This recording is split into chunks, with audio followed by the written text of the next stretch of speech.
শাকিব খান হচ্ছে বাংলাদেশ ক্রিকেট বোর্ডের কাছে সোনার ডিম পাড়া হাঁস।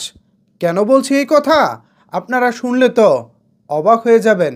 শাকিব খানের ভক্ত যারা আছেন, সাকিবিয়ান যারা আছেন, তাদেরকে অনুরোধ করব ভিডিওটি মনোযোগ দিয়ে দেখার জন্য। পাশাপাশি ভিডিওটি বেশি বেশি করে শেয়ার করে সকলের মাঝে ছড়িয়ে দিন, সবাই যেন এই নিউজটি দেখতে পারে। ভিউয়ার্স, শাকিব খান বাংলাদেশ ক্রিকেট বোর্ডের কাছে হচ্ছে সত্যিকারের সোনার ডিম পাড়া হাঁস। এই যেমন ধরুন, গত বছর শাকিব খান প্রথমবারের মতো যখন বাংলাদেশ প্রিমিয়ার লিগ বিপিএলে ঢাকা ক্যাপিটালসের মালিকানায় থাকেন, ঠিক তখনই কিন্তু সারা বাংলাদেশে আলোড়ন তৈরি হয়ে যায়। সারা বাংলাদেশে বিপিএল নিয়ে নতুন করে এক উন্মাদনা তৈরি হয়ে যায়। আরে ভাই, ঘটনা কি?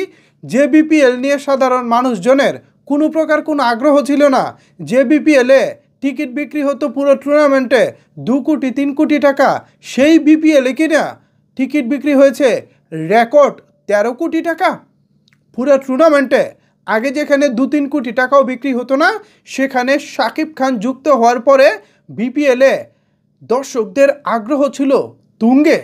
টিকিট বিক্রি হয়েছে পুরো টুর্নামেন্টে 13 কোটি টাকার উপরে। ভাবতে পারেন ব্যাপারটা। এরপর এবারের বিপিএল, সামনে জাতীয় নির্বাচন, এছাড়া কিছুদিন আগে ক্রিকেট বোর্ডের নির্বাচন হয়ে গেছে। নতুন কমিটি এসে আদৌ তারা বিপিএল আয়োজন করতে পারবেন কিনা, দেশের এই পরিস্থিতিতে যারা ফ্র্যাঞ্চাইজি মালিক আছেন তারা দল পরিচালনা করতে নিজেদের থেকে উদ্বুদ্ধ হবেন কিনা, এ নিয়ে যখন সংখ্যা উদ্বেগ উৎকণ্ঠা ছিল, ঠিক সেই জায়গায় বিপিএল অনেক কষ্ট করে, অনেক সাধনা করে মাত্র 5টি দলকে তারা মালিকানা দিতে পেরেছেন। তার মধ্যে অন্যতম একটি মালিক হচ্ছে শাকিব খান, যার দলের নাম হচ্ছে ঢাকা ক্যাপিটালস। এই যে দল পাচ্ছে না বিপিএল নিয়ে বিগত 1-1.5 মাস ধরে নানা রকমের নিউজ হচ্ছে, কিন্তু সেই নিউজ কিন্তু টক অফ দ্য কান্ট্রি হয়নি, টক অফ দ্য সিটি হয়নি।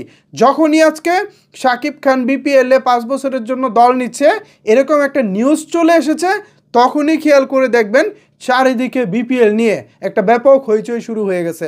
প্রত্যেকটা গণমাধ্যম, প্রত্যেকটা নিউজ পেপার, প্রত্যেকটা শাকিব খানের যারা চলচ্চিত্রপ্রেমী দর্শক আছেন, সবাই সবার জায়গা থেকে ব্যাপকভাবে আলোচনা করতেছে। আর এটাই হচ্ছে গিয়ে বিসিবির কাছে শাকিব খান সোনার ডিম পাড়া হাঁস। শাকিব খান যেখানে থাকেন সেখানেই আলোচনাটা আলটিমেটলি শাকিব খানের দিকেই চলে আসেন। এই যে শাকিব খান 5 বছরের জন্য বিপিএলের দল কিনেছেন, এটা কিন্তু শুধু তার নিউজ হচ্ছে না, এটা নিউজ হচ্ছে বিপিএলের, এইটা নিউজ হচ্ছে বাংলাদেশ ক্রিকেটের। সো বুঝতেই পারছেন শাকিব খান এই মুহূর্তে বাংলাদেশ ক্রিকেট বোর্ডের কাছে কতটা গুরুত্বপূর্ণ। শুধু তাই নয়, আমি মনে করি শাকিব খান যদি বিপিএলের দল নাও কিনতেন, তাও বাংলাদেশ ক্রিকেট বোর্ডের উচিত ছিল বা এখনও উচিত শাকিব খানকে বিপিএলের একজন ব্র্যান্ড অ্যাম্বাসাডর হিসেবে রেখে দেওয়া। কারণ সমগ্র বাংলাদেশে শহর থেকে গ্রাম এমন কোনো জায়গা নাই যেখানে আপনি শাকিব খানের ভক্ত খুঁজে পাবেন না। সো যে শাকিব খানের অল ওভার বাংলাদেশে এত জনপ্রিয়তা, সেই শাকিব খানকে অবশ্যই কাজে লাগানো উচিত। সেই শাকিব খানের ব্র্যান্ড ভ্যালু কাজে লাগিয়ে অবশ্যই বিপিএলকে আলাদা একটা লেভেলে নিয়ে যাওয়া উচিত।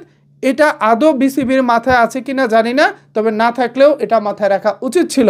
পাশাপাশি এই যে শাকিব খান এখন ঢাকা ক্যাপিটালসের সঙ্গে যুক্ত হয়েছেন, এটাও দেখবেন একটা হিউজ পরিমাণের দারুণ একটা কাজে দিবে বিপিএলের জনপ্রিয়তার ক্ষেত্রে।